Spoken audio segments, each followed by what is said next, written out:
Corona से जंग के बीच अरब सागर में उठे चक्रवाती तूफान ने भारत में दस्तक दे दी। मौसम विभाग के मुताबिक टाउटे नाम का ये तूफान गोवा तक पहुंच चुका है, जबकि 18 मई तक ये गुजरात में समुद्री तट तक टकराएगा। कर्नाटक में भी तूफान के असर से तेज बारिश हुई और इसके बाद 4 लोगों की मौत हो गई। तूफान से पहले ही केंद्र सरकार ने एनडीआरएफ, कोस्ट गार्ड और वायुसेना को तैयार किया। वहीं मुंबई में भी तूफान के असर का अंदाजा लगाते हुए एक कोविड सेंटर से मरीजों को अलग अलग अस्पतालों में शिफ्ट कर दिया गया है।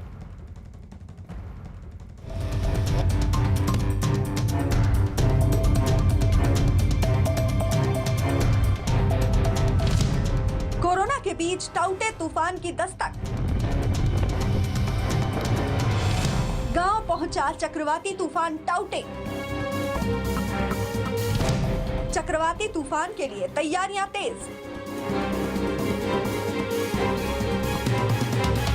गोवा के समंदर में उठती तेज लहरें और तेज हवा के साथ मूसलाधार बारिश बताती है कि देश में चक्रवाती तूफान टाउटे दाखिल हो गया है।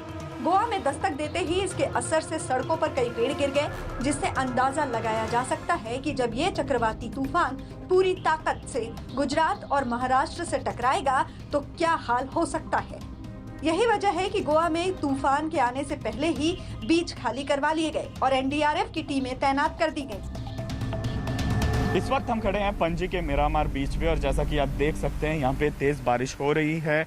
गोवा की कई जगहों पे साइक्लोन टाउते का खतरा देखा जा रहा है, जिससे मद्देनजर रखते हुए गोवा के बीच पर लोगों की सुरक्षा के लिए बीच को पूरी तरीके से खाली करवा दिया गया है और साथ ही एनडीआरएफ की टीम भी तैनात की गई है। अगर आपातकालीन स्थिति आती है तो तुरंत ही उस पर काबू पाने का काम किया जा सकता है।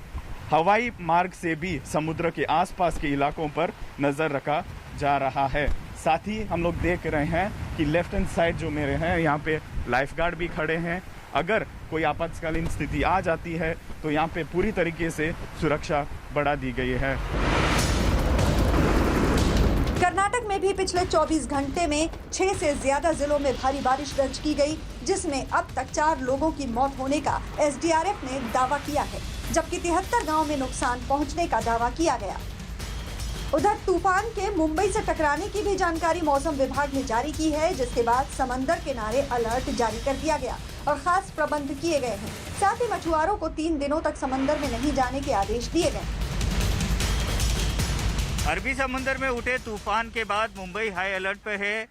आप देख सकते हैं यहाँ पर इस समय हम कुलाबा में खड़े हैं, जहाँ पर ये जो मच्छीमार इलाका है, यहाँ इनकी सारी जो बोट्स हैं इन्हें किनारे पर लेकर आया गया है। साथ ही बीएमसी और पुलिस की यहाँ पर निगरानी रखी गई है। 300 नाव ऐसी हैं, 300 बोट ऐसी हैं जिन्हें किनारों पर बांध दिया गया है। एहतियातन तेज हवा और बरसात की आशंका मौसम विभाग ने जताई है, जिसके बाद बीएमसी की ओर से ये कदम उठाया गया है। यही नहीं, मुंबई में तूफान के असर वाले इलाकों में मौजूद कोविड सेंटर में इलाज करवा रहे करीब 250 से ज्यादा मरीजों को जल्द से जल्द दूसरे अस्पतालों में शिफ्ट कर दिया गया है। मरीजों को भी अलग अलग अस्पतालों में भेजा जा रहा है। हॉस्पिटल जो डेंजर बीकेसी खंदरपड़ा उधर से सब पेशेंट सेफली और अच्छी तरह शिफ्ट किया गया है। साफ तौर पर कोरोना के जो मरीज हैं उन्हें भी अलग अलग अस्पतालों में शिफ्ट किया गया है। टाउटे तूफान की वजह से इसके असर वाले राज्यों को ज्यादा नुकसान न पहुंचे, इसके लिए गृह मंत्री अमित शाह ने महाराष्ट्र और गुजरात के सीएम से वीडियो कॉन्फ्रेंसिंग के जरिए बात की और तैयारियों के बारे में जाना।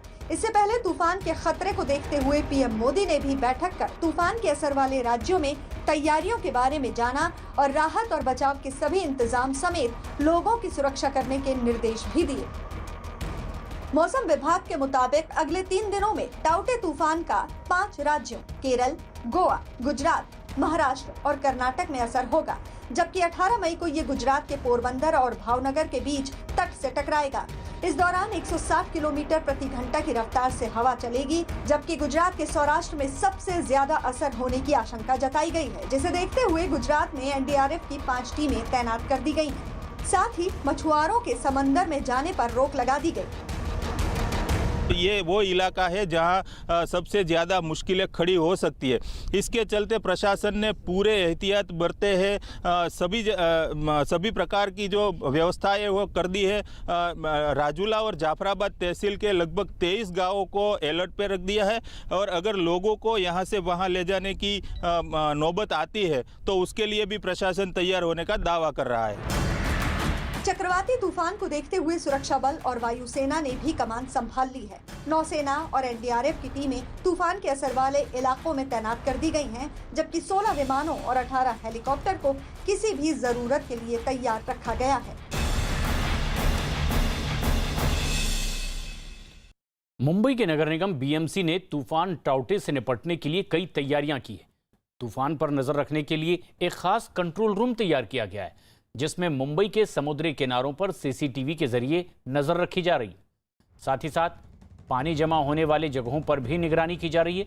कंट्रोल रूम के कामकाज और वहां चल रही निगरानी को देखने के लिए मेयर किशोरी पेडनेकर भी वहां पहुंची और तूफान के बारे में जानकारी ली। मुंबई के डिजास्टर कंट्रोल रूम में इस समय हम मौजूद हैं, जहां पर आप देख सकते हैं कि यहां पर डिजास्टर को लेकर जो भी लोगों को तकलीफ होती है वो यहां पर उन्हें फ़ोन किया जाता है, जिसके बाद उनके जो प्रॉब्लम्स हैं उसे सॉल्व किया जाता है। कैमरा पर्सन गणेश से कहूँगा कि यहाँ बड़ी स्क्रीन पर जितने भी समुद्र के किनारे हैं, गेटवे ऑफ इंडिया है, गिरगांव चौपाटी है, इन सभी जो चौपाटियाँ हैं इन पर सीसीटीवी कैमरा के द्वारा नज़र रखी जा रही है। मुंबई की मेयर किशोरीताई पेडनेकर यहाँ पर पहुंची हैं, जो पूरी साइक्लोन की स्थिति का जायजा ले रही हैं। ताई, क्या कहना चाहेंगी? बीएमसी पहुंची हैं, किस तरीके की व्यवस्था है, क्या तैयारी है? ताई, क्या तैयारी है? आप देख रहे हैं ये तो सब साइक्लोन का कैसा पोषण ये हो रहा है और 6 चौपाटी है, 6 चौपाटी के ऊपर कैसा तैनात किया है। अभी मैं खुद जाके ये सब तैनात कैसी है, क्या है, ट्री कटिंग किधर किधर हुए, कितने डेंजर ट्री है हो सकते हैं, क्या है, ये सब अभी से शुरू है। आज शाम तक यही काम करना है अपने को। कोविड के मरीजों को भी अलग अलग अस्पतालों में भेजा जा रहा है। हॉस्पिटल तो जो डेंजर बीकेसी कंदरपड़ा उधर से सब पेशेंट सेफली और अच्छी तरह शिफ्ट